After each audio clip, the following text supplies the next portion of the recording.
We didn't go anywhere. Right on time. We'll know any moment now. Paimon's been wondering. You seem to know Candace pretty well. Have you been friends for a long time? We've known each other for some time now. She's a pretty interesting person. Even though she's an extremely strong warrior, she never misuses her powers against others. Okay. Oh, Paimon knows what you mean. Like a lot of martial artists say, never take the fight outside the ring. Yep, I guess you can put it that way.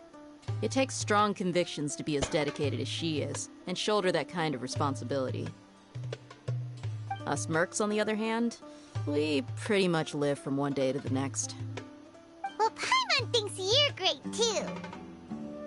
Really? Aww. Thanks for that. Oh, Cyno's here. And he's pretty early, too. Yes. I was here yesterday to help out a little. To help out? By doing what? Sharing some interrogation techniques. You mean you taught Candace some more persuasive methods? Right. Come on in, everyone. I'm Come on, afraid. I am let's go afraid inside. to go in there. Okay.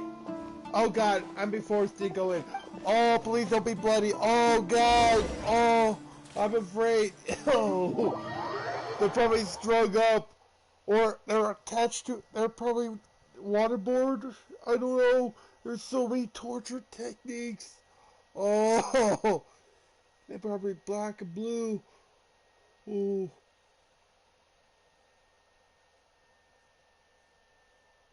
Oh.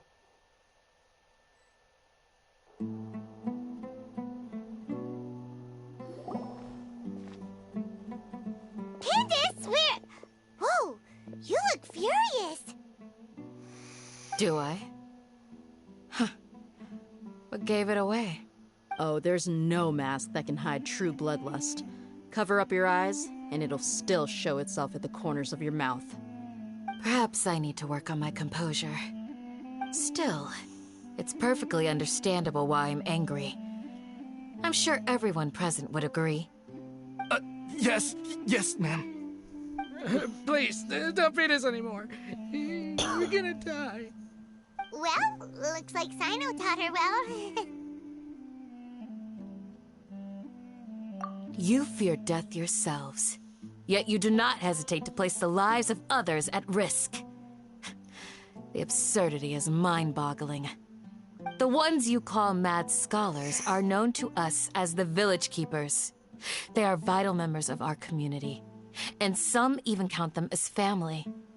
You come here, to my village, and you treat my people as nothing more than stepping stones towards your goal. Tell me, what would you do to you in my position? Mercy!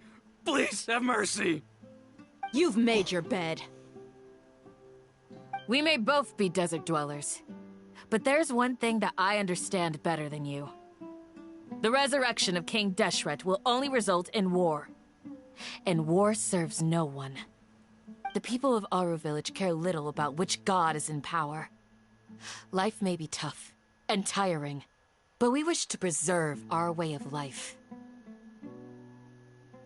A war would only cause us to lose all that we have. And that is not a responsibility that you can afford to shoulder. We understand. We're sorry. I'll tell you everything I know. Please, just let us go. I'm listening. You might not believe this, but it wasn't us who came up with this idea. Someone was spreading rumors in the tavern. That's how we ended up hearing about King Deshret's resurrection. Some mystery man told us that mad scholars will make the perfect sacrifice to usher in King Deshret's resurrection. They give their lives, and we can get anything we wish for. They're called Village Keepers. Slip up again, and you'll regret it. Yes, sorry. It was all that mystery man's doing. He told us to spread the word about King Deshret's resurrection, and talked us into helping him. In return, I'm not sure. Where are they now? That's Okay. one. Huh? Won what? Strike. You get a total of 3. Then, you die by my hand. Wait, I'm telling the truth. We don't know anything. It was all him. 2.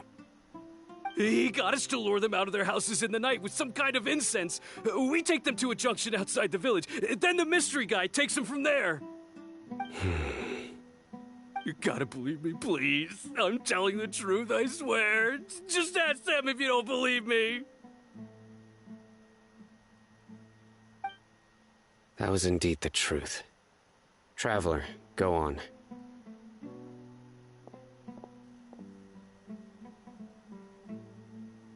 You have to believe me. If I knew that, I would have told you his name right away. I'm not risking another beating to keep his secrets. No way. That guy, he wears a cloak, and he's always careful to cover his face.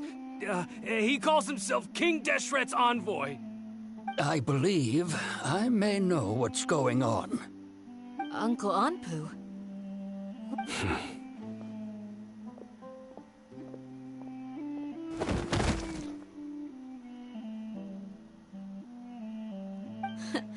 Smooth.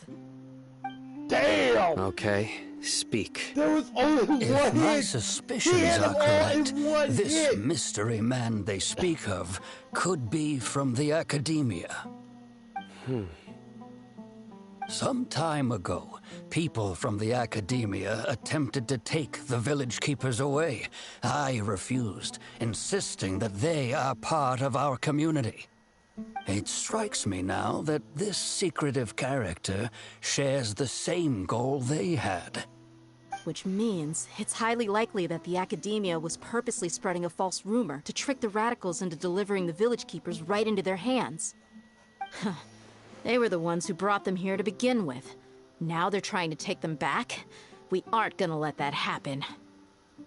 Not the Academia again.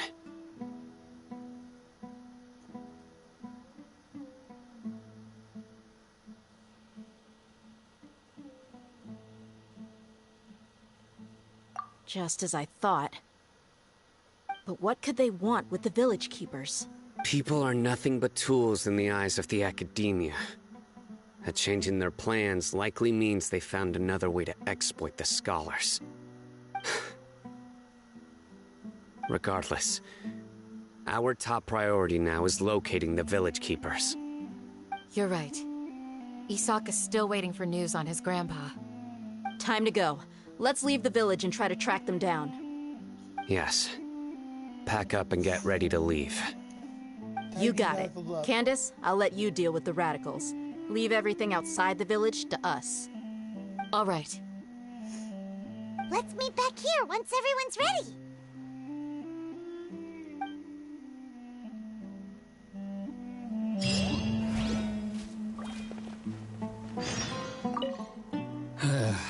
I just hope everyone's all right.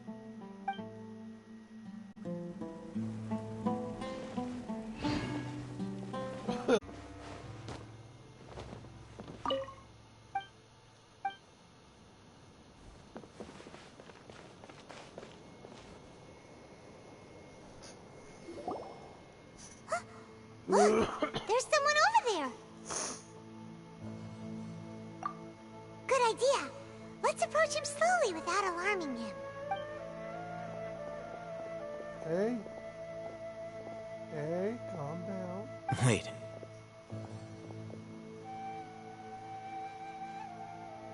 You're... He can't speak, and his eyes are unfocused. But he looks too young to be anyone's grandfather. Also, why is he the only one here? Didn't expect to see him here. You know him? He's Razak, a senior of mine at the Academia. He's a scholar too? Is he the kind that holes up in a forest and mumbles stuff about training? No. And that's the problem. Razak was never involved in any of those things. He never trained in the forest, let alone reach Satyavada life. Leaving that question aside for the moment, him being here alone means that we might be too late. Looks like they've already taken everyone away. For whatever reason, they left Razak here. Perhaps they simply didn't have time to come back for him. There are drag marks on the ground. They're clearer by the doorway. Someone was forcefully drawing a cart that was loaded with something heavy. Loaded with people? That is one possibility. It looks like they were in a hurry, as if they were afraid of being caught. In their haste, they failed to notice Razak hiding in a corner. The symptoms are identical. Looks like we found living proof. Huh? Why do you say that? Allow me to jog your memory. Recall your time at Port Ormos. Don't you think his symptoms look familiar?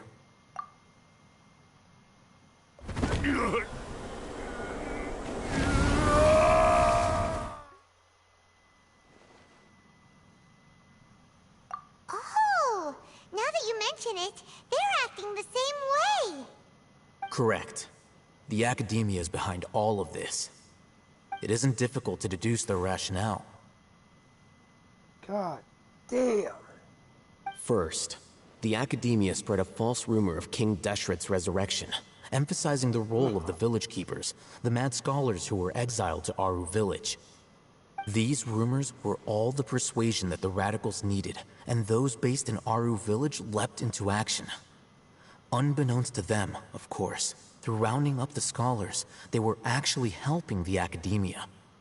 As well as being able to exploit the radicals for their own ends, this scheme has one further advantage to the Academia. all the risks and responsibilities are offloaded onto King Deshret's followers. Life for the desert dwellers has been brutal ever since King Deshret's death all those years ago. Beneath the surface, feelings of desperation are widespread. Many would give everything they have for the prospect of something better. Anyone looking to exploit that for their own ends simply needs to make a few empty promises. Even if complications arise, people will see that those involved are all followers of King Deshret and look for no further explanation than differences of belief. A deep-seated mistrust of the desert and everyone in it by the rest of Sumeru will make sure of that. The notion of an academia plot wouldn't even cross their minds.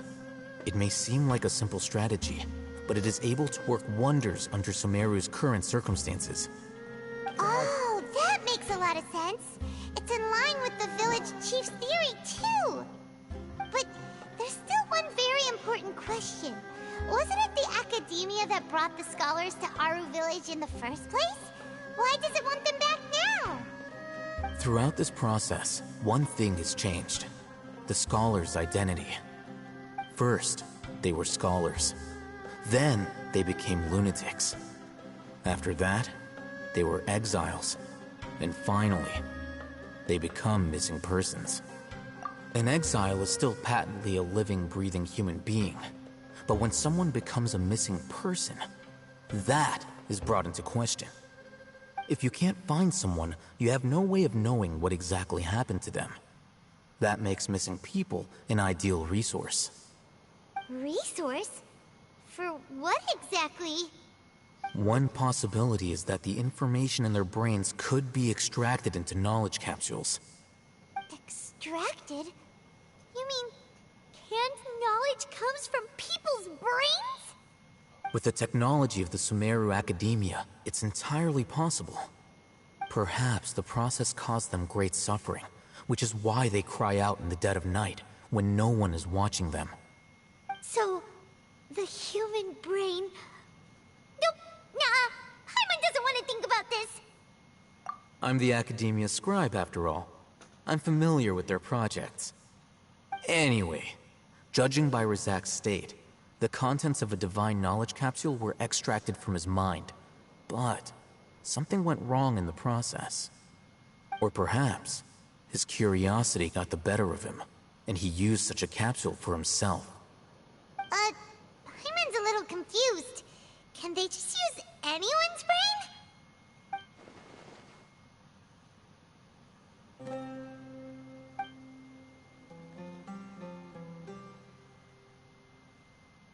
The look on your face tells me you've realized the answer. That's right. To some scholars, gaining knowledge about the gods is their entire life's pursuit. Extracting canned knowledge is just one of the extreme measures they turn to. However, I can't help but wonder, what do they seek to gain from divine knowledge? The academia is going out of their way to look for forbidden knowledge, but what is their ultimate goal? I've spent quite some time trying to analyze the contents of the divine knowledge capsule, but to no avail. It seems like my way of thinking is too different from theirs. You mean you're not even slightly interested in getting your hands on this forbidden stuff? All scholars seek to expand the horizons of knowledge, but I'm not particularly interested in gods, so I don't share their degree of zealotry. Extracting information from people as if they were lifeless objects? If this is the direction of academic progress, then the academia may as well shut its doors. Sounds like you're really against all this. Of course. The academia's actions run contrary to their rules. Whether it be academics or knowledge, everything has its boundaries. If those lines are crossed, the rules and order that govern everything in the world will be destroyed. This matter needs to be corrected, just like fixing a typo in a book. Wait! Didn't you step in to help because you felt sympathy for those poor people? Not to be callous, but no. My criteria are a little more restrictive than that. There is no shortage of suffering in Sumeru, and the same can be said for the rest of Tibet as well. What do you plan to do about that? Save every last person? Probably not. Paimon's not sure. You can say that. Simply put, I don't blindly place my faith into strength or heroism. I do what I want. The Divine Knowledge Capsule is something I want to investigate in full. That doesn't mean I'm willing to take action for the sake of a few strangers.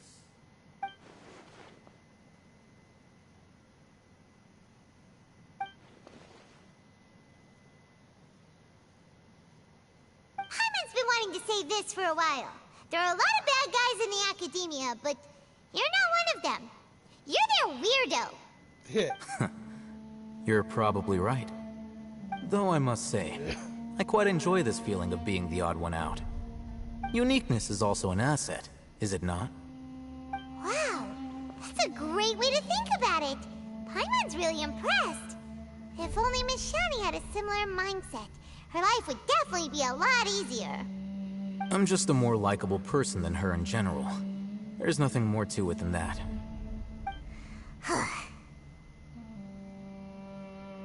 He won't last long if we leave him here. Let's take him with us. We'll work out our next step after we return to Aru Village.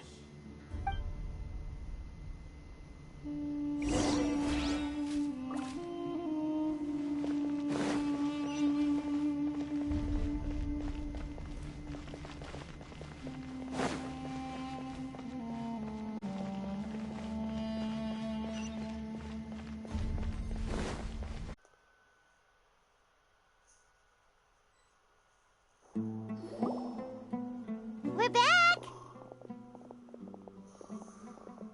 You must be tired. You should rest and take some water. What's the situation? Who's this? Unfortunately, somebody who's too young to take on the role of Isak's grandfather. Nevertheless, he's one of the people we're trying to find.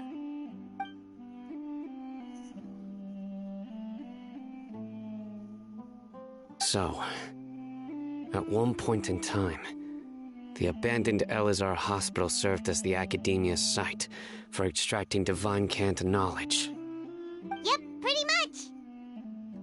Their plan must have been implemented at some point before we arrived at Aru Village, since divine cant knowledge has been in circulation for a while now. Yet, they fled once we were headed to the village, almost as if they knew we were on their trail. Why is that? Yeah, why is that? We may have a mole in our midst. One of us could be secretly revealing our whereabouts to the Academia. Huh? Are our friendships that shallow? Looks like none of you have realized wherein lies the issue. Cyno, you're the reason why they can predict our movements. Wait, what's that supposed to mean? Choose your next words very carefully. It is simply a logical inference. I have my reasons. So what you're saying is... Cyno's the mole. Interesting. And here I thought you were the most suspicious one, Alhaitham, since you were always acting alone. I know. You have a point. But I realized something as we were returning from the hospital. Cyno isn't like any of us. What are you trying to say? Do you still remember who you are, General Mahamatra? As a Matra, you are no doubt privy to certain kinds of information. Before you can take action against someone, you are required to have all the facts available, including the less than savory details. Simply put, the Academia has traditionally allowed you access to a wealth of sensitive information. Knowing their modus operandi, wouldn't you expect them to take precautions against you? If you want to raise a vicious wolf, you need to make sure that you can avoid its bite. The Academia is monitoring me? It's not that simple. The Academia has eyes all over Sumeru, but they have a special protocol for dealing with you. Every so often comes a Nyagarbaha Day. On this day, the Academia enters new information into the Akasha through knowledge capsules. I remember seeing a thick notebook next to the control panel once. Its contents were all about the General Mahamatra, his activities throughout the day, preferred methods of enacting judgment, everything. You're saying that the Academia entered my information into the Akasha too? But what's the point in doing that? My actions aren't important enough to be added into the Akasha. The Akasha is capable of computation. The Akasha's algorithms are entirely capable of predicting your movements using the data entered. When you would depart, the route you would follow, your destination. It knew all of this. It predicted my every move. The Academia has been watching you longer than you think. However, the fact that you resigned is proof that their suspicions were well-founded. So that's how it is. Cyno adheres to his principles so strongly that he's actually a thorn in their side. Tenacity of will and steadfast faith are worthless to the Academia. They need scholars who are easily pliable and mindlessly go after anything they can profit from. Cyno, don't take it to heart. This just proves how much of a trustworthy ally you are. They escaped because of me. Don't blame yourself. It's not like any of us would have known. I have an idea. If they predicted my movements, then I might be able to guess where they went. Whoa, you bounced back fast. There is always an opportunity for safety after danger passes. Oh, so that's how it is! Paimon gets it now! If the Academia is trying to avoid Cyno, then the safest place would be...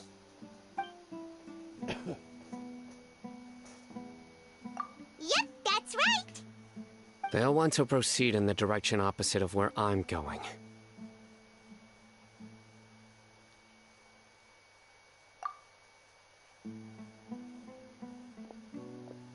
I must go.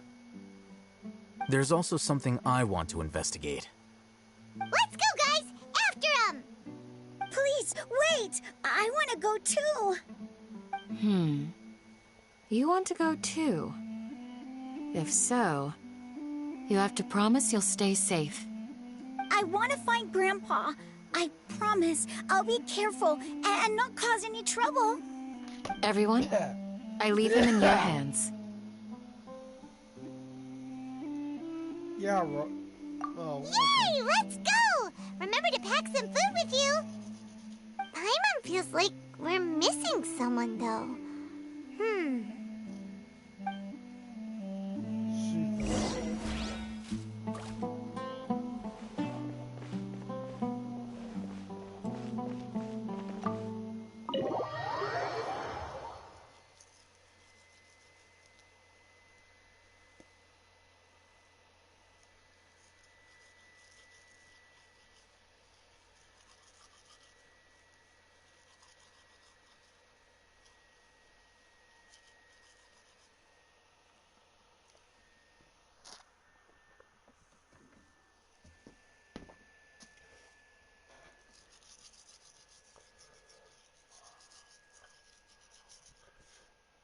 You always want to brush your teeth, no matter what.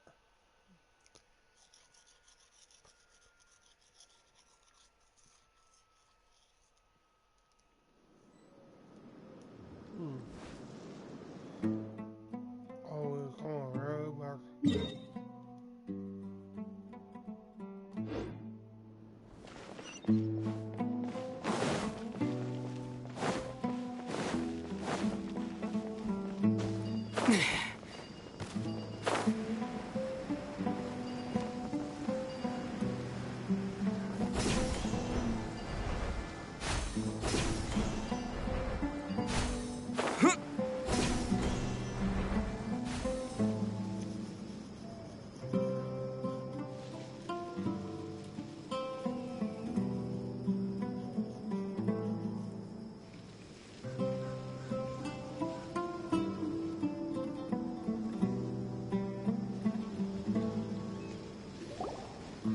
So, where do we go from here?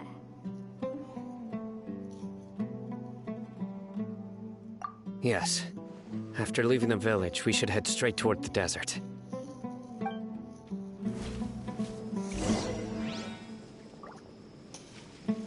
I know the desert like the back of my hand. Is that because you play here a lot? Yep. One time, Grandpa almost got lost in the desert. But I was the one who brought him back. I just realized something. There was only supposed to be 12 of those little fucking things. I've already found all 12. That was 13.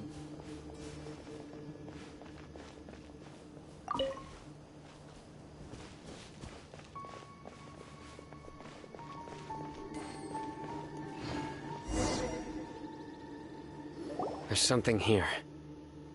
What's this? It's buried in the sand. Looks like we'll need to roll up our sleeves and do some work. And Paimon thought running around everywhere was already enough work. Paimon, shut the fuck up. Okay. So, we have to dig it out? Whatever's down there, it looks like it's buried really deep. These are likely fragments of an Academia-developed device, something akin to a headset. Looks like there were more than one village keeper. They must have been escorted this way because there are device fragments scattered around here. Let's split up and search the area. Chances are that we'll find other things nearby.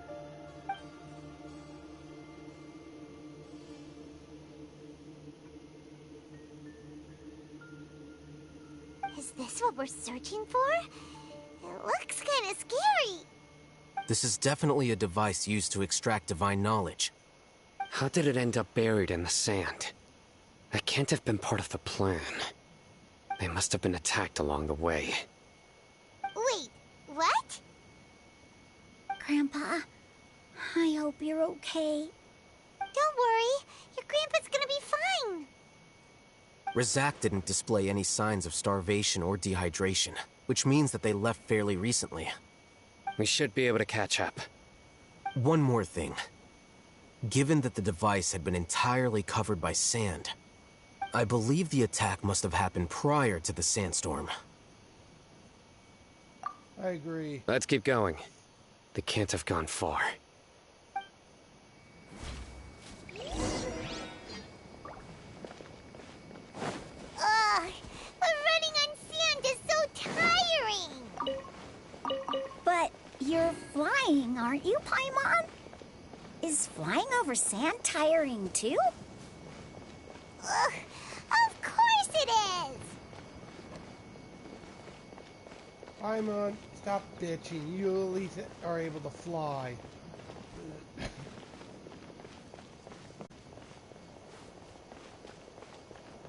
Voices, over there. It sounds like an argument.